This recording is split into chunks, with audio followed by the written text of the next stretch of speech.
আমার নাম মোহাম্মদ নুর ইসলাম, আমি ফেলানির বাবা। সুন্দর করে সাজিয়ে বিয়ার আয়োজন করে পড়িয়া সব রেডি করে নিয়ে আসতেছিলাম। দিয়েছে অমিয় ঘোষ আমার মেয়েটাকে পাখির মতন গুলি করে চিজম মাইরা কাটাতারে ঝুলিয়ে দিয়েছে। আমার ফেলানিকে এই যে এইখানে ঝুলে রাখছে, ওই কাটাতারে মাথায় ঝুলে রাখছিল, কিন্তু আমি এখনো বিচার পাইনি। বিচার পাবো কি? আমাদের দেশের সরকার উল্টে তাদের পক্ষে হয়ে কথা বলছিল। যেহেতু আমাদের বাংলাদেশের সরকার ছিল আওয়ামী লীগ, শেখ হাসিনা, তাদের ভারতের পক্ষ হয়ে কথা বলছে। আমরা ওরকম সরকার চাই না।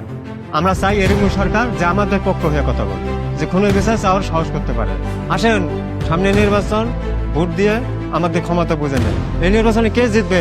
আমাদের বাংলাদেশ জিতবে, যেহেতু আমাদের দেশের চাবি আমাদের হাতে। দেশের চাবি আমাদের হাতে, দেশের চাবি আমাদের হাতে, দেশের চাবি আমাদের হাতে, দেশের চাবি আমাদের হাতে। দেশের চাবি আমাদের হাতে।